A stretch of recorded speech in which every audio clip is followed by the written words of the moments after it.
Dare you drink the inspirational waters of Castalia at the base of Mount Parnassus? You will never be the same again. Some say that Castalia was being pursued by Apollo and transformed herself into a fountain to escape his unwelcome advances. If Apollo lusts for Castalia, does that mean that Castalia is ultimate knowledge? Or does Castalia represent the artistic rather than rational aspect of Apollo? Was Castalia Apollo's anima? Those who drank Castalia's waters were said to imbibe the genius of poetry. The sacred Castalian water was also used to clean the Delphian temples.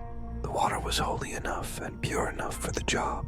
Wikipedia says, the 20th century German writer Hermann Hesse used Castalia as inspiration for the name of the futuristic fictional utopia in his 1943 magnum opus, The Glass Bead Game.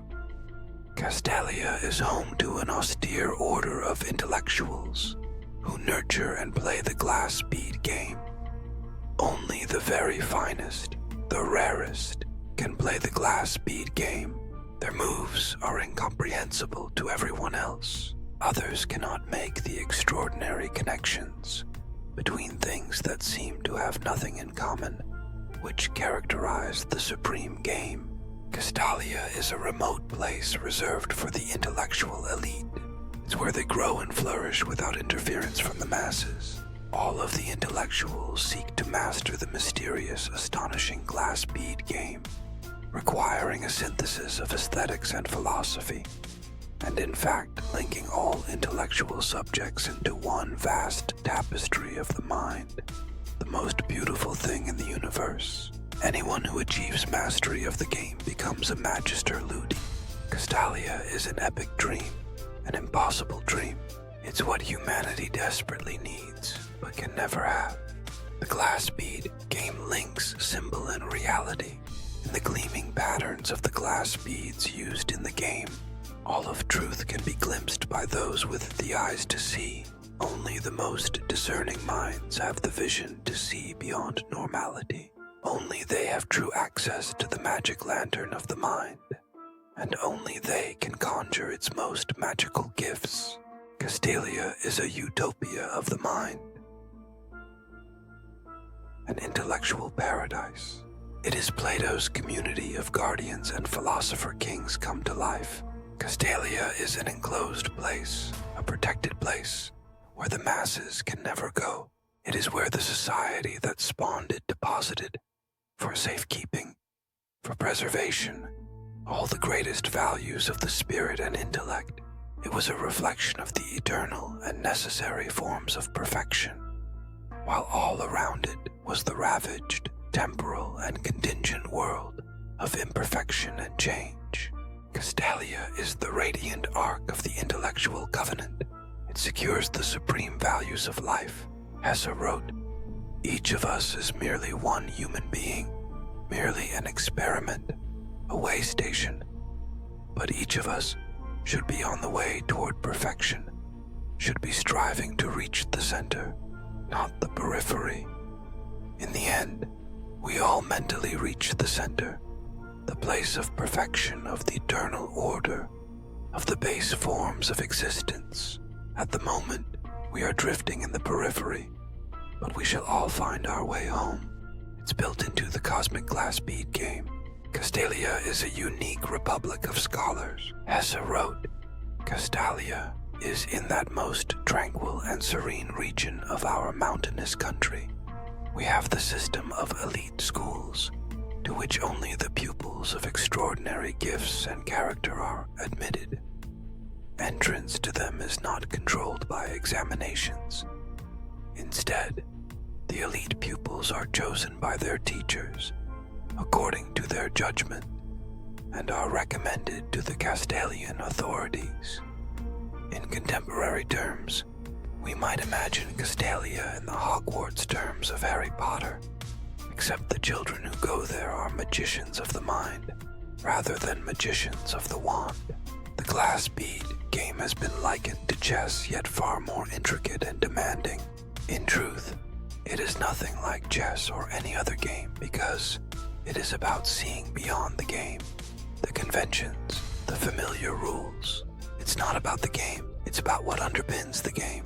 In terms of video games, it would be like the players of a video game seeing beyond the game world to the code world, and seeing how the game world is in every way shaped and defined by that deeper world.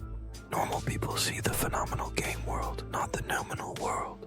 The players of the glass bead game could see the noumenal world and discern how it connected to the phenomenal world and made the phenomenal world what it is. The glass bead game is thought in its purest, highest form for the greatest Platonist philosophers. The glass bead game is a synthesis of philosophy, mathematics, science, art, music, history, and all of these can be appreciated and connected simultaneously.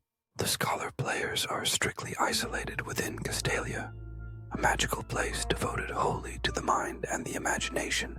Everyone wants to play the perfect glass bead game, the game which reveals every secret of existence and connects everything to everything else, explaining it all.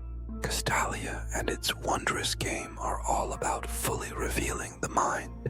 Castalia has been described as a cross between a Platonic academy and a Zen monastery. The denizens of Castalia are placed entirely in the service of the mind. They need not concern themselves with the external world of the body. They are like angelic beings. Castalia's ultimate goal is the supreme formalism that captures everything, that reveals the essence of life and mind, that provides the supreme superstructure of existence. Ontological mathematics, it can now be understood, is what the Castalians were searching for. Their great task is now complete. The perfect game has been played. Ontological mathematics explains everything, and it does so via monadic minds, which are the eternal and necessary expression of life, from which everything else derives. Hesse wrote, "These rules, the sign language and grammar of the game, constitute a kind of highly developed secret language, drawing upon several sciences and arts, but especially mathematics and music, or musicology, and capable of expressing and establishing interrelationships between the content and conclusions of nearly all scholarly disciplines. If God had a language, wouldn't that language be mathematics? It certainly wouldn't be anything else. Instead of asking if God uses a language, why shouldn't we ask if God is a language?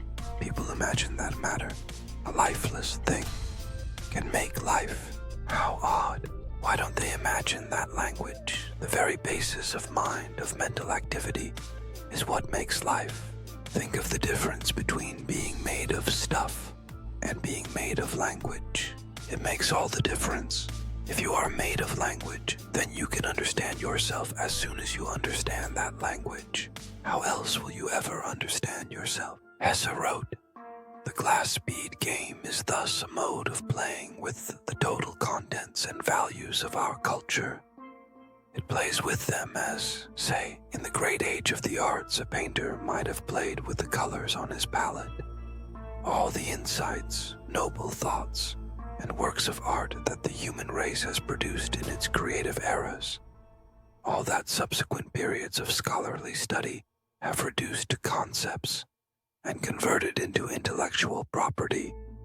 On all this immense body of intellectual values, the glass bead game player plays like the organist on an organ. Are human beliefs all pieces in a bewildering game, where only a handful of geniuses actually understand these beliefs at a meta level? Beliefs don't appear by accident. Expert players move beliefs around. They understand how they all fit together," Hesse wrote, "and this organ has attained an almost unimaginable perfection. Its manuals and pedals range over the entire intellectual cosmos.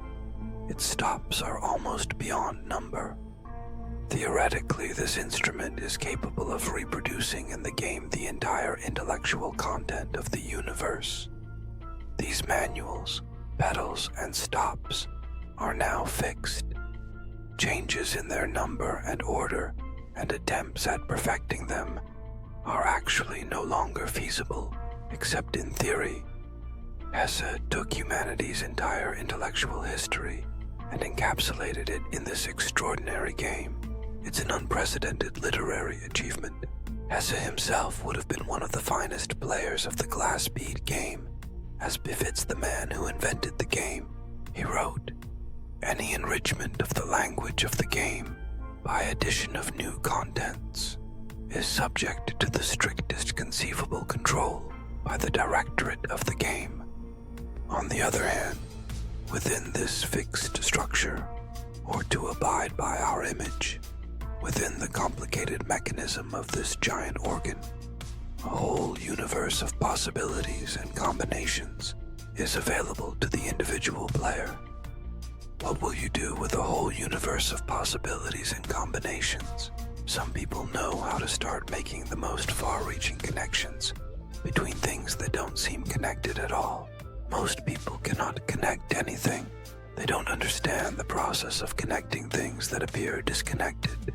Hesse wrote, "For even 2 out of 1,000 stringently played games to resemble each other more than superficially is hardly possible. Even if it should so happen that 2 players by chance were to choose precisely the same small assortment of themes for the content of their game, these 2 games could present an entirely different appearance and run an entirely different course, depending on the qualities of mind, character, mood, and virtuosity of the players."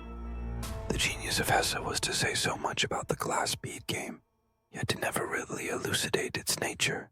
Its precise rules, operations, and modus operandi remain a grand mystery. People can imagine the game being played, but they could not take what Hesse wrote about it and play the game for themselves. Hesse wrote, "The historian wishes to place the origins and antecedents of the glass bead game is ultimately a matter of his personal choice. For like every great idea, it has no real beginning. Rather, it has always been, at least the idea of it.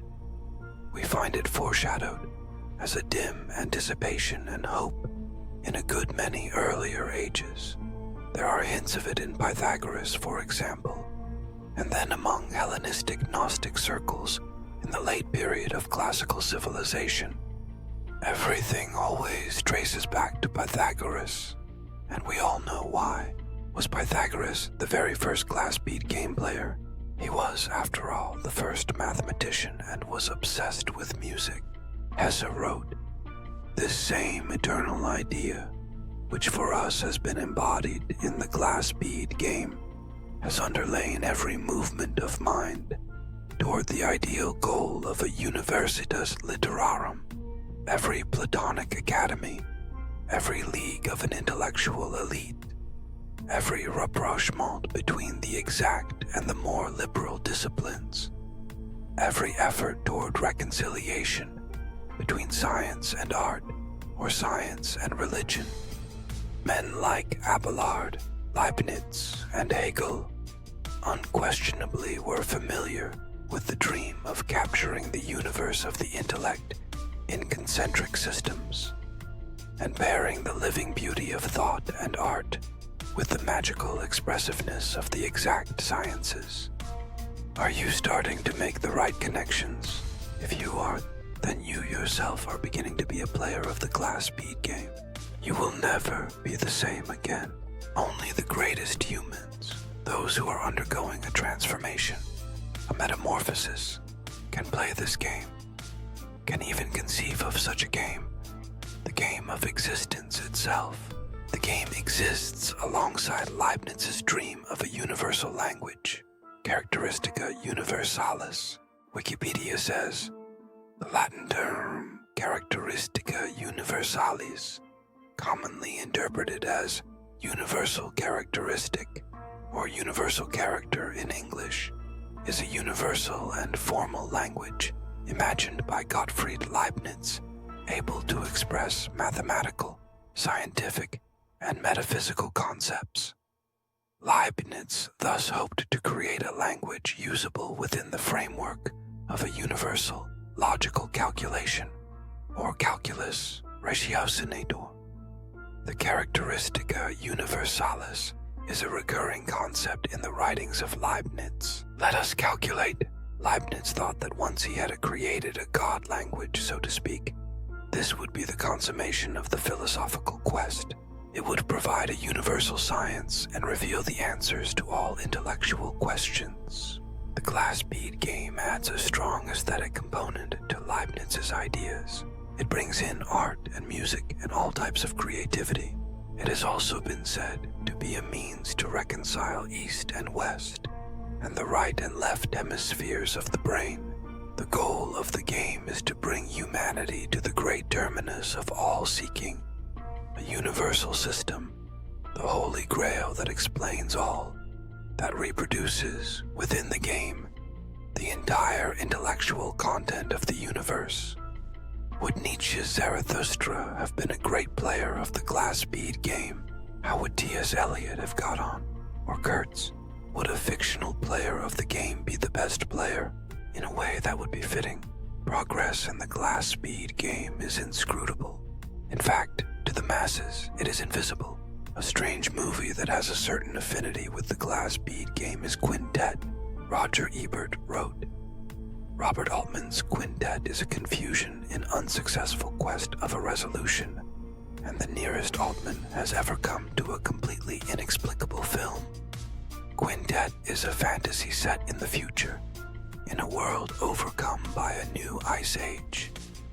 Continents and cities are buried by snow, and the surviving humans trek great distances to the remaining outposts of civilization. And that's all very well, and stunningly well photographed, except that when they get to where they're going, they spend the rest of Quintet playing a deadly board game that we never figure out. Altman locates his future within a bleak, futuristic hotel that's inhabited by people from many different nationalities and presided over by the mysterious Saint Christopher. Christian tradition has Christopher as the patron saint of travelers, but the travelers who arrive at this hotel have a disconcerting way of turning up skewered through their vital organs. The murders are dictated by Quintet, a 5-sided board game that occasionally accommodates a 6th player. Because the game is presumably central to the film, and because everyone in the film seems to consider it a gravely important competition, I found myself actually leaning forward in my seat, straining to see how it was played and what the rules were. I failed. The trope of the centrally important game whose rules can never be discerned is a powerful one. Many people view life this way. Hesse's novel contains an attempt to enter into the life of mind as it played out in other times. Playing the glass bead game retrospectively, so to speak, how would a Stone Age man have played the game? Hesse's protagonist imaginatively transported himself into the mind of the earliest humans. As a shamanic rainmaker, the shaman represents the esoteric, intuitive wisdom of the ancients, before advanced language and symbols intruded. For the ancient shaman, there was no differentiation between self and world, nature and soul. Hesse wrote, everything was reality, was steeped in reality, full of it, as bread dough is of yeast. He read the veinings of a leaf, the pattern on a mushroom cap, and divined mysteries, relations, futures, possibilities, the magic of symbols, the foreshadowing of numbers and writing, the reduction of infinitudes and multiplicities to simplicity, to system, to concept. For all these ways of comprehending the world through the mind no doubt lay within him, nameless, unnamed, but not inconceivable, not beyond the bounds of presentiment, still in the germ, but essential to his nature, part of him, growing organically within him. And if we were to go still further back beyond this rainmaker and his time which to us seems so early and primitive, If we were to go several thousand years further back into the past, wherever we found man, we would still find. This is our firm belief. The mind of man. That mind which has no beginning and always has contained everything that it later produces. Ancient man, so Hesse believed, contained everything in potentiality. This potential was simply waiting to be actualized by the humans of the future. The glass bead game is the ultimate metagame and thus the best game, but it's for metaphysicians only. Empiricists can never play this game. They can only sense things. They cannot make any conceptual and intuitive links, which all take place outside of observable reality.